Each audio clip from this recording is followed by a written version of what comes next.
Yeah, welcome and welcome back to another episode of the Format Podcast. Thanks for joining us today. We got a pretty interesting show. Gonna discuss one Wardell Stephen Curry and talk about his place in the pantheon of all-time great shooters. But before we get to that, let's go ahead and do what we know what we got to do.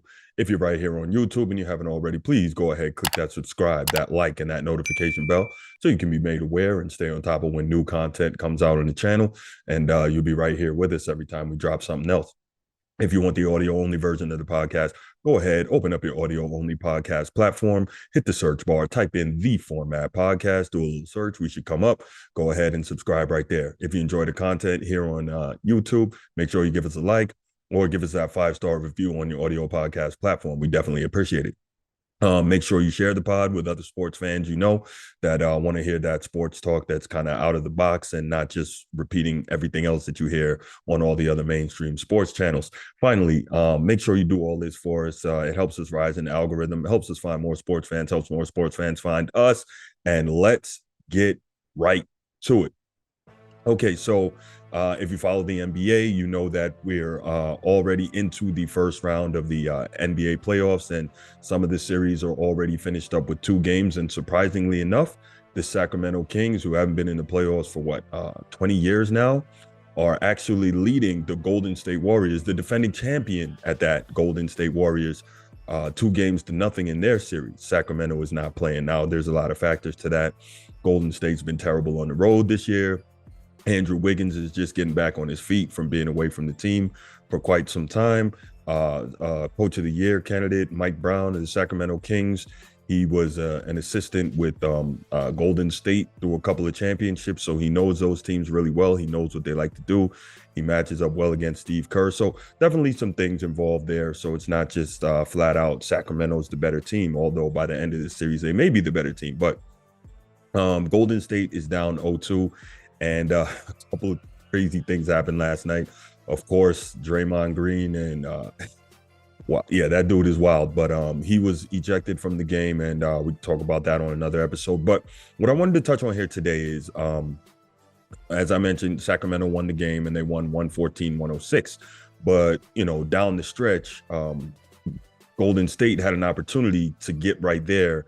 And I want to say either tie the game or take the lead. And Steph Curry had a look at an open 3, or as open as it's going to get in the NBA, right?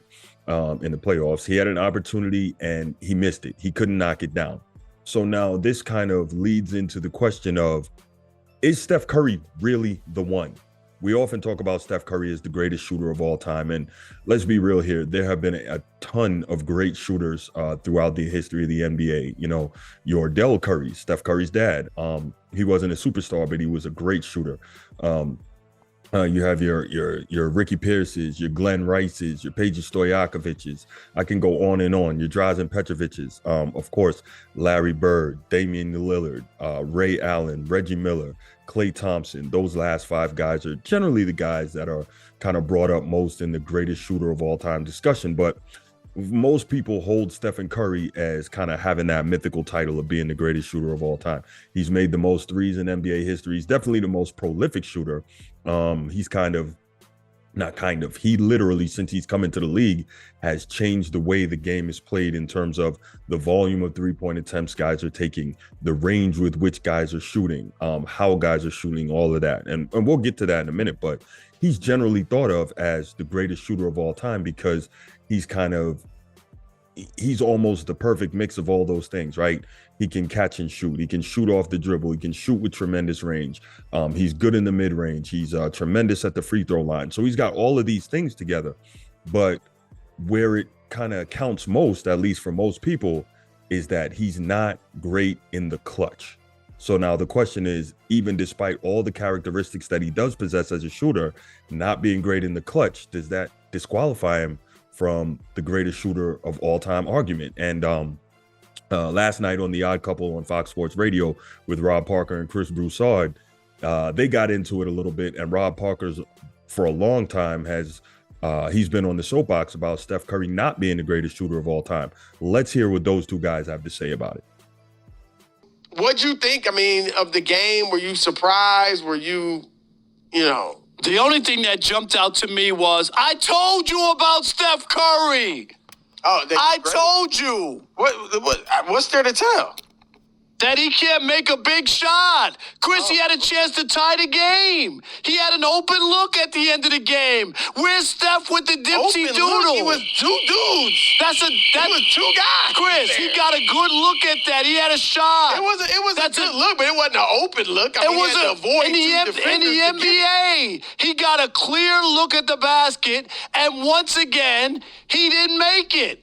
I think he's now 0 for 10 with a chance to tie or win a game in the playoffs with less than 10 seconds. This is your greatest shooter of all time that you guys keep talking about. Let me give you more numbers. Absolutely. Steph Curry is 6 for 23 in his career on all shots in the final 1 minute of playoff games to tie or take the lead. Did you hear me? The greatest shooter of all time, according to Chris Broussard and those other Curry minions, is 6 for 23, including just 3 for 13 from 3. So he can make the logo 3. He can make the three-quarter 3 when it doesn't matter. But when it matters, give me Reggie Miller.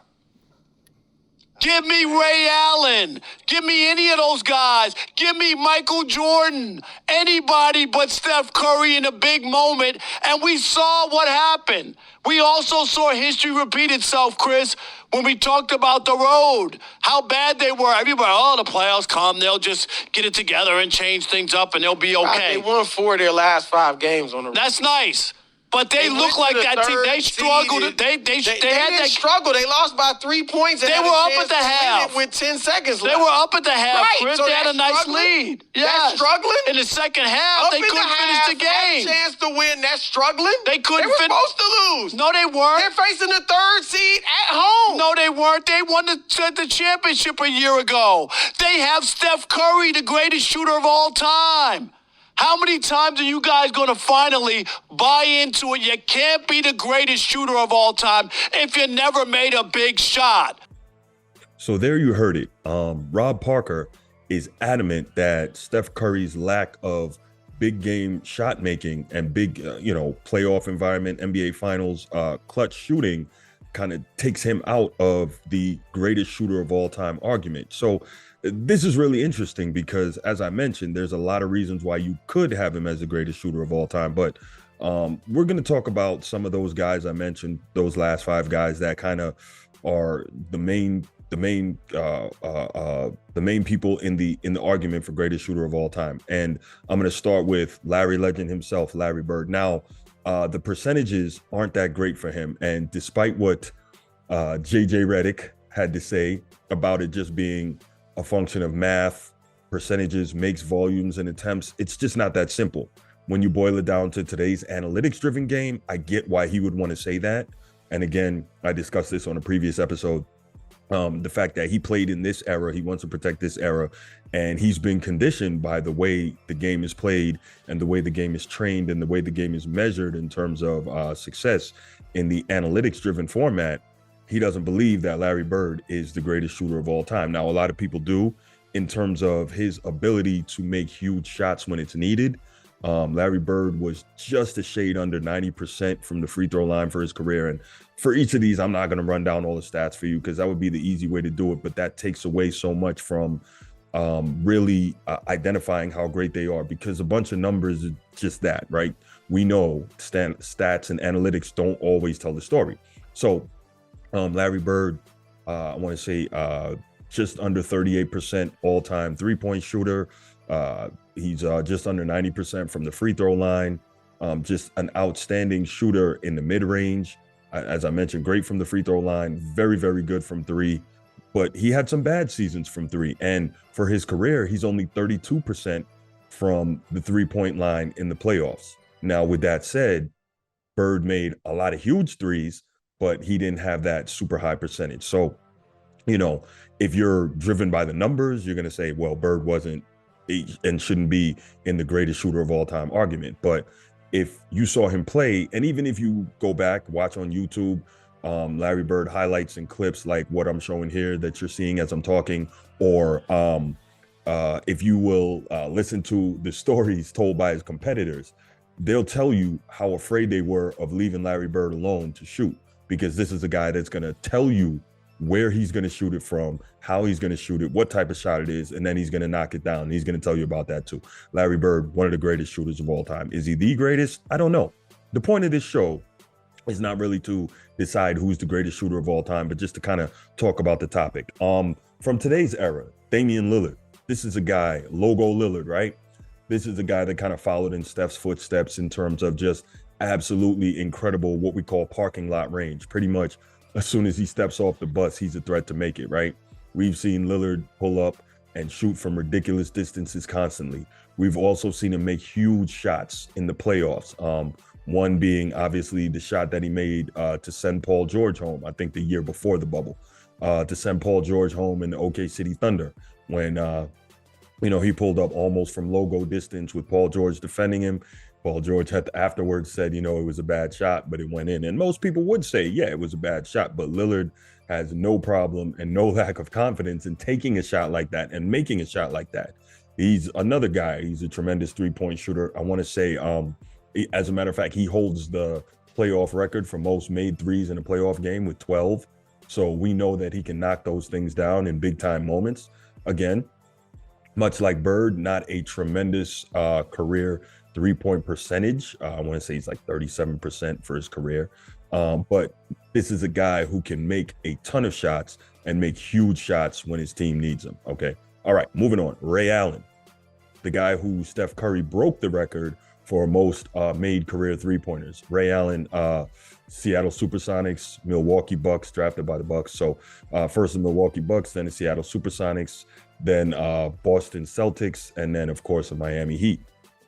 Ray Allen, the numbers say it themselves, right? He's 40% from three from his career. Again, another outstanding free throw shooter, another guy outstanding in the mid-range, because when he came into the league, guys were still really shooting the mid-range, but just an outstanding three-point shooter. And we know also made one of the biggest, if not the biggest shots in NBA Finals history, one that saved LeBron in 2013 by, Chris Bosh gets the tap out. Ray Allen grabs the rebound, makes sure he gets behind the three-point line and knocks down an incredible three-point shot to send the game into overtime. Arguably the greatest clutch shot in NBA Finals history. It's either that one or the one Kyrie Irving made in 2016 to help complete the comeback against Golden State, right? So Ray Allen, just an incredible shooter, made tons of huge shots in his career for the Celtics, made tons of huge shots in his career for Milwaukee, for the Supersonics, and of course, as I mentioned just now, the Miami Heat. Next up, Reggie Miller. Again, not necessarily the percentages that we're used to seeing from today, because guys didn't shoot the three quite as much, but still just an incredible shooter and a tremendous sense for the drama of making huge shots. Most well-known probably for his incredible shooting against the Knicks in the playoffs in Madison Square Garden. I want to say 1994. Yep, 1994. In the fourth quarter of one of the playoff games against the Knicks, he hits 5 threes. He's in a war of words with Spike Lee, and he's pulling up from what at that time was crazy range. Reggie Miller wasn't nearly as good as the last two guys I mentioned in terms of off the dribble, but Reggie Miller was one of the greatest ever on the catch and shoot, moving without the basketball, catching it, shooting it, and making shots. And Reggie really had the stones, right? When it came to a big shot in a big moment, he wanted it for his team. When he first got there to Indiana, Chuck Person, a guy you may or may not have heard of, he was nicknamed the Rifleman, and he was a great shooter, and then Reggie kind of took over from him and became the guy in those huge moments. So from the Rifleman, Chuck Person, and then on to Reggie Miller, but Reggie Miller made huge shot after huge shot. So I just mentioned the 25 points in the fourth quarter of, I believe it was game 5 in 1994 against the Knicks. The Pacers come back against the Knicks, play them again in the playoffs in 1995. I believe it was game 1. He has the incredible 8 points in the last 9 seconds to steal the game. He comes down, hits a 3, steals the inbounds pass at the end of that game, gets behind the three-point line, knocks down another 3, and then he ends up getting fouled and sinking 2 free throws. Just another incredible clutch shooting display. And if you remember in the clip that I played at the beginning of this episode, Rob Parker says in a clutch moment, give me Reggie Miller any day over Steph Curry. And, there may be some argument for that. Next up, the other splash brother, Klay Thompson, who now currently holds the record for most three-point attempts in a game. Now, let me mention real quick, Ray Allen, Reggie Miller, Larry Bird, any one of these guys could have held that record. It's just that, again, the three-pointer wasn't quite as prevalent during their eras as it is now. So guys didn't necessarily have the green light to be pulling from anywhere on the floor at any given time, right? Even though they were great shooters. But regardless, Klay Thompson has 14 made threes in a game. That's currently the record. He also has games where he's made 12 and 13 threes in a game. So Klay Thompson is a lights out shooter. That's why he and Steph are known as the Splash Brothers, right? Because it's water when they shoot. And between the two of them, they are easily the most prolific shooting backcourt in the history of the NBA. I mean, there's no arguing that, no matter what you think, no matter what you say about the rules, no matter about the style of play, pace play, whatever. Those two guys are two of the greatest shooters ever to do it. Klay Thompson, he just knocks that thing down.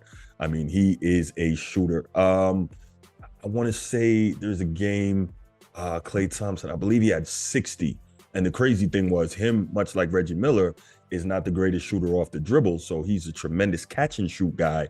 And I want to believe in that game, he hit, I think he hit like 11 threes or 13 threes. And he only took like 30 dribbles the whole game. Like he was catching the thing, maybe one dribble, an escape dribble, and then he was pulling up. Like it was incredible. I think he has a 33 or 37 point quarter, which is also an NBA record. I mean, Klay Thompson is just phenomenal when it comes to shooting the ball. So between him and Steph Curry, that's a nightmare for any defense to deal with. And they are an absolutely gargantuan part of why the Golden State Warriors have 4 championships in the last 8 seasons, right? Because of the Splash Brothers and the way the game is played and how these guys can shoot the ball. Now, Steph Curry, we talked about this earlier. He is just a ridiculous shooter, ridiculous in terms of range, ridiculous on the catch and shoot, ridiculous off the dribble, because he's also a tremendous ball handler, right? He's also ridiculous in that he's a threat to pass the ball. And with his ball handling skills, he's a threat to go past you and score at the rim. He can shoot in the mid-range. So he's got all these incredible aspects to his game. But again, the problem is, and you heard the stats from Rob Parker, he is not great in the clutch. So how can you be the greatest shooter of all time? I'm not saying he is, I'm not saying he isn't, but how can you be the greatest shooter of all time if you don't have those shots in the clutch? Because those are huge, and those are a huge part of any shooter's resume, any shooter's legend, Larry Legend, right? Any shooter's mythos. All this stuff comes from making those huge shots in the clutch. Think about it. We talked about Larry Bird, his huge shots in the playoffs. We talked about Lillard literally sending guys home with shots in the playoffs. We talked about Ray Allen saving a championship in the playoffs with one of the 2 biggest shots in the history of the NBA Finals. We talked about Reggie Miller. He had a shot to beat Michael Jordan. They ended up losing that. I want to say the 1998 Eastern Conference Finals. Reggie Miller knocked down a shot at the end of either game 4 or game 5 on Michael Jordan to win that game. It went to 7, and of course the Bulls ended up winning. But the point is, Reggie Miller, he had that flair for the dramatic as well. We talked about his incredible shooting against the Knicks in the playoffs. And of course, we have game 6 Klay Thompson, who is known for his heroics as well. So all these guys are on the list in terms of greatest shooter of all time. So what I want to know from you is Steph Curry the greatest shooter of all time in your estimation?